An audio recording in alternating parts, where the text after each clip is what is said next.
የሚጸጽተኝ እኔ እንደውም ማን ነው አብይ አህመድን ማወቅ ነው የሚጸጽተኝ። እኔ ስም ከዚህ ሰውዬ ጋር መጠራቱ ነው የሚጸጽተኝ። እኔ ንገረኝ ካልከኝ ማለት እኔ የሚጸጽተኝ እሱን በማወቅ እግዚአብሔር እና እኔ እሱን ያገናኘን ቀን ነው በጣም የሚጸጽተኝ። አብይ አህመድ ደግሞ አብሮ አደግ ከአንተ ጋር ተያይዞ ብዙ ታሪክ ሲገለጽ ነበር። ግን አብይ አህመድ ለአንተ አይነቱም እንኳን የማይራራ እንደሆነ ተሰደህ ሀገርን ጥለ እዚህ በአሜሪካ ኑሮ መጀመር በራሱ የሚያሳየው አብይ አህመድ ምንም አይነት ምህረት የሌለው ርራሄ የማያሳይ ሰው እንደሆነ ከአንተ በላይ ምስክር ሊኖር የሚችል አይደለም። ግን አንተ ፖለቲካ በመስፈን ትጸጸታለህ። ዘፈንከው ፖለቲካ እንደሆነ መቼም አሁን ላይ የምታስተባብለው አይደለም። ግን የኪነ ጥበብ ሰዎች፣ አርቲስቶች ከፖለቲካ መራቅ አለባቸው። እሱ በአንድ ወቅት ላይ ብሎታል አብይ አህመድ። ፖለቲካ በመስፈንና ለዚህ በመብቃት ትጸጸታለህ ወይ? አልጸጸትም። እኔ የፈለገ ነገር ችግር ቢገጥመኝ ወንድ ልጅ ነኝ። ለቤተሰቤ አላንስም። እየሰራው ነው። የሚገርመው አሁን እዚህ ሪችመንድ የሚባል ሀገር ነው ያለሁት። ሜሪ ትራንስፖርት ነው የምሰራው። በደህና ጊዜ ለሽርሽር የለመድኩት ሹፌርነት ዛሬ እንጀራ ሆኖኛል። እየሰራው ነው ማለት ኢትዮጵያዊ የምትል ዘፋኝ ስትሆንም ባይዘዌ ብዙ ትገፋለህ።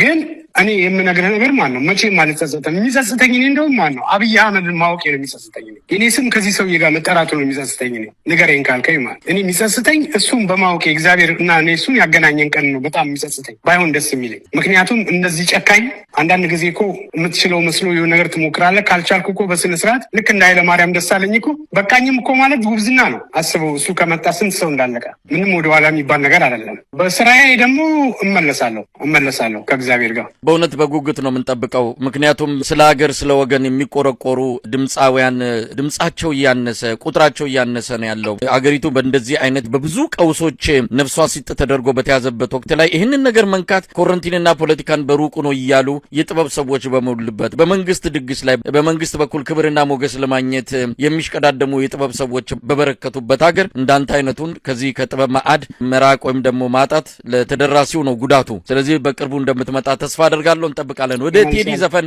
እንምጣ። እንደው ሌሎቹ ስራዎቹ ከዳስጣል ባሻገር እነ መሬማ አሉ፣ ያዞምባ የተሰኘው እነዚህ ሁሉ ከፖለቲካ ጋር የተያዙ ከሀገራችን ወቅታዊ ሁኔታዎች ጋር የተያዙ ነው። ወርቅ ናቸው። ሁሉም በጣም አሪፍ ነው። ባይዘዌ ያው እንደዚህ እንኳን ቴዲ አይደለም በእኛም ደረጃ እንደዚህ ወደ ሰው የምናወጣው ነገር በጣም ጥንቃቄ ይጠይቃል እና ደጋግመ የምትለፋበት ነው። ባይዘዌ ዘፋኝነት በጣም ከባድ ስራ ነው። ልክ እንደዚህ አሁን ሰው ሆ ብሎ ቴዲ አፍሮ እንደተቀበለው ደግሞ ባይቀበለው የሚመጣው እሱ ላይ የሚደርሰውን ዳሜጅ አስበው። በጣም ከባድ ስራ ነው። ከገንዘብ፣ ከጊዜ፣ ከጤና፣ ከፋሚል ሁሉ ነገርን የሚወስድበት ስራ ነው እና ሁሉም እያንዳንዱ ተጠንቅቆ ያደረገው ነገር ነው። በእኔ ደረጃ እንደዚህ ነው ብዬ እንከን ማወጣለት። ስለዚህ በጣም አመሰግነዋለሁ። ብዙ ቶቻችን በየአረብ ሀገር የሚሰቃዩ አሉ። እነሱ ያደረገው ነው። ያን ዞምባ ያው እያየው አይደል እንዴ በአንዳንድ ለቅሶ በሚመስሉ ራሳቸው ገለው ሄዶ የሚያለቅሱት የውሸት እንባ